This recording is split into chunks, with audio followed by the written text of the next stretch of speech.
নমস্কার, দীপাস্তর স্পাইস হটে সবাইকে স্বাগত। কেমন আছেন বন্ধুরা? আশা করি সবাই ভালো আছেন।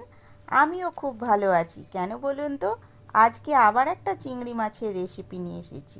গলদা চিংড়ির রেসিপি।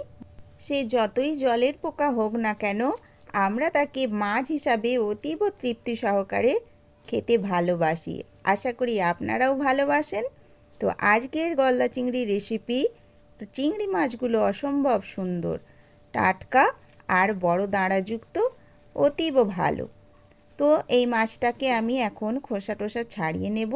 যেভাবে কাটতে হয় সমস্ত কেটে ধুয়ে পরিষ্কার করে নেব। আর আজ কাঁচির সাহায্য নেব এগুলোকে পরিষ্কার করার জন্য। তো যথারীতি আমি খুব ভালোভাবে গুছিয়ে পরিষ্কার করে ধুয়ে ওই প্লেটের মধ্যে সাজিয়ে নেব। তারপর আপনাদের রেসিপি দেখাতে শুরু করব। তো এখন আমি সবার প্রথমেই গ্যাসটা জ্বালিয়ে কড়াই গরম করে নিয়েছি। আর তার মধ্যে প্রথমেই দিয়ে নিলাম বেশ খানিকটা সাদা তিল। হালকাভাবে হালকা আঁচে সামান্য একটু লালচে আভা করে ভেজে তুলে রাখবো। তিলের সুন্দর একটা গন্ধ বের হয় যতক্ষণ না ততক্ষণ একটু নাড়া ভাজা করে নেব। দেখুন ভেজে নিয়েছি। আর ওই তিলের সাথেই সামান্য একটু চিনি মিশিয়ে একধারে সাজিয়ে রেখেছি। আর পাশে রয়েছে টুকরো করে কাটা ধনেপাতা আর টুকরো কাটা কাঁচা লঙ্কা, রসুন আর আদা। আর আরেকটা পাত্রে রয়েছে ক্যাপসিকাম, পেঁয়াজ আর টমেটো। এখানে নিয়েছি বেশ খানিকটা বাটার। মাখনটা এই কড়াইটার মধ্যে দিয়ে নিলাম। বেশ হালকাভাবে একটু গরম হয়ে গলে আসলেই চিংড়িগুলো ঢেলে দেব।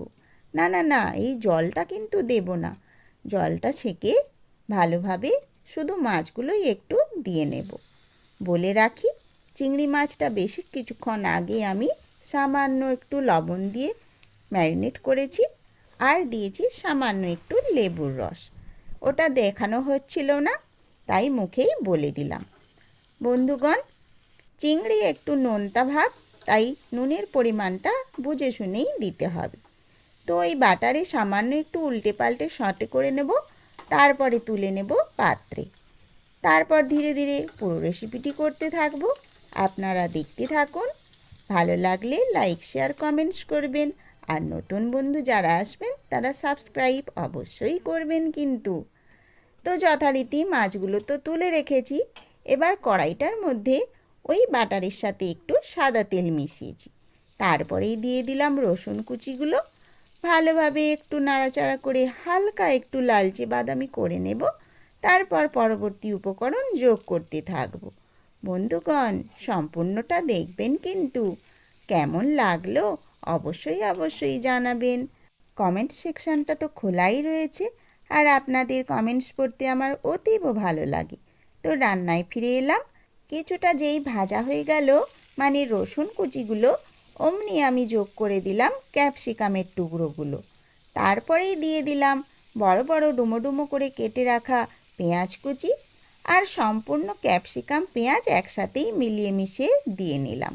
এবার কি করছি, খুন্তি দিয়ে ভালোভাবে নেড়ে নেড়ে সমস্ত একসাথে সবগুলোকেই একটু হালকা করে ভাজা করে নিচ্ছি।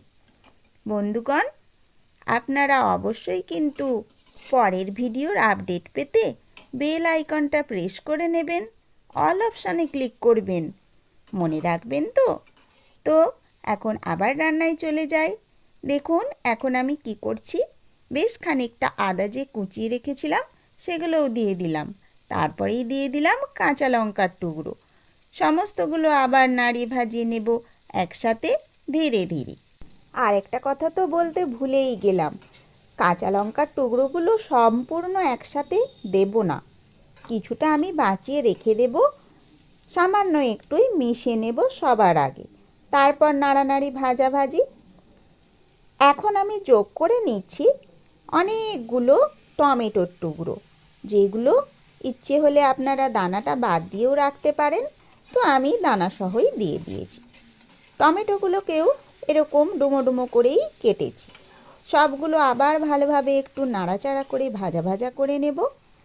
আজকের রেসিপিটা এইরকমভাবে বানাচ্ছি, দেখি খেতে কেমন লাগে। অবশ্যই ভালো লাগবে। ক্যাপসিকামের একটা মিষ্টি মিষ্টি গন্ধ থাকে, আর এই গন্ধটার জন্যই যে কোনো রেসিপি বেশ ভালো লাগে। তো বন্ধুরা, এখন আমি বাকি থাকা সমস্ত কাঁচা লঙ্কাগুলো এবার মিশিয়ে নিলাম। কাঁচা লঙ্কাটা খুব বেশি যাতে না ভাজা হয় সেই উদ্দেশ্যেই এই পদ্ধতি। আর এখন আমি দিয়ে নিলাম বেশ খানিকটা লবণ, অবশ্যই এই সবজিগুলোর আন্দাজ বুঝে। তারপর আবার একটু নাড়িয়ে চাড়িয়ে নেব। এই সময় আঁচটা একটু বাড়িয়ে দেব, কেননা লবণ থেকে জল ছাড়বে। আর ক্রাঞ্চি ভাব রাখার জন্য আমি আঁচটা বাড়িয়ে দেব, যাতে না বেশি করে জলটা এই সবজি থেকে বেরোতে পারে। চটপট একটু সেদ্ধ মতো ভাজা মতো হয়ে যাবে। তারপর ঝটপট বাকি সমস্ত উপকরণ দিতে থাকবো। যেমন এখনই আমি দিয়ে দিলাম তেঁতুলের পাল্প। অবশ্যই এটা আমি দোকান থেকে কিনে এনেছিলাম, তো এগুলো খেতে বেশ ভালোই লাগে। এরপরেই আমি দিয়ে দিলাম বেশ খানিকটা টমেটো সস। ওই যে একরকম রয়েছে না টক ঝাল মিষ্টি, ঝালের ভাবটা যাতে একটু বেশি রয়েছে সেই টমেটো সসটাই আমি আজকে যোগ করলাম। দেখুন তো এখনই কেমন সুন্দর দেখতে হয়েছে। সস দিলেই সমস্তগুলো একটু বেশ সুন্দর থকথকে মতো ভাব আসে। আজকে কিন্তু আমি এখানে কোনো রকম কর্নফ্লাওয়ার বা ময়দা গোলা জল ব্যবহার করছি না। এই টমেটো সস আর এই তেঁতুলের সসের যে হালকা গ্রেভি মতো থকথকে ভাব থাকে, ওটাই যথেষ্ট। সবশেষে এখন দিয়ে দিলাম সেই ভেজে রাখা তিল, যা চিনির সাথে মিশিয়ে নিয়েছিলাম। আর বাকি রয়েছে ধনেপাতার টুকরো। আজ দেখুন বেশ খানিকটা ধনেপাতা, বেশ সবুজ সবুজ ভাব থাকবে। আর এর গন্ধটা তো অপূর্ব সুন্দর হয়, সে কথা বলারই নয়। তো যাই হোক, সবগুলোই এবার ভালোভাবে মিশিয়ে নিয়েছি। এখন একটুখানি সবজিটা সামান্য সেদ্ধ হওয়ার জন্যে, অবশ্যই যেন বেশি লটপটে না হয়ে যায় সেই দিকে খেয়াল রাখতে হবে। যারা একটু নরম নরম খেতে চাইবেন তেমনি বানাবেন, আর যারা একটু ক্রাঞ্চি ভাব রাখতে চান তারা একটু শক্ত শক্ত থাকতেই নামিয়ে নেবেন। অবশ্যই এখনও রেসিপিটি শেষ হতে বাকি রয়েছে, কারণ প্রধান উপকরণ চিংড়ি মাছই তো দেওয়া হয়নি। এই যে আমি দিয়ে দিলাম ঝপাং করে সমস্ত চিংড়িগুলো। এখন এই গ্রেভিটার মধ্যে হালকা হালকা করে একটু ডুবিয়ে দেওয়ার চেষ্টা করছি। বেশি জল তো দেওয়া হবে না, এর মধ্যেই ঢাকা চাপা দিয়ে আর সামান্য আঁচ কমিয়ে বেশ গ্রেভি গ্রেভির মধ্যে তেল ঝাল মশলা সব স্বাদ প্রবেশ করার উদ্দেশ্যে একটু ডুবিয়ে দিতে হবে। তারপরেই পরিবেশন। আর চিংড়ি হতে কি আর বেশি সময় লাগে? চিংড়ি মাছ আগেই ভাজা হয়ে গিয়েছিল। তো দেখুন আমি সুন্দরভাবে রেসিপিটি এবার কমপ্লিট করে নিয়েছি। এখন দেখতে কত ভালো লেগেছে।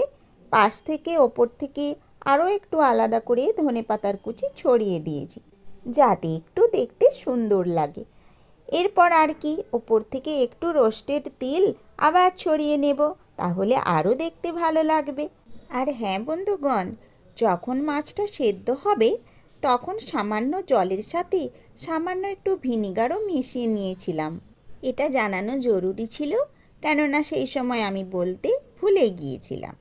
তো বন্ধুগণ, আজকের রেসিপিটি কেমন লাগলো অবশ্যই জানাবেন, কিন্তু আমার তো ভারী ভালো লেগেছে। এই রেসিপিটা রুটি লুচি পরোটার সাথে খেতেও ভালো লাগে কিন্তু। আর ফ্রায়েড রাইস পোলাও তো রয়েইছে। আজ অবশ্য আমি গরম গরম সাদা ভাতের সাথেই খাবো। তো এইভাবে আজকের এই চিংড়ি মাছের রেসিপি আপনারা অবশ্যই বাড়িতে বানিয়ে খাবেন। তো আমি আবার নতুন ভিডিও নিয়ে পরের দিন হাজির হব। আজকের মতো তবে বিদায় নিলাম। সবাই ভালো থাকবেন আর আমাকে সাপোর্ট করতে থাকবেন। তো সকল বন্ধুদের উদ্দেশ্যে অনেক অনেক ধন্যবাদ।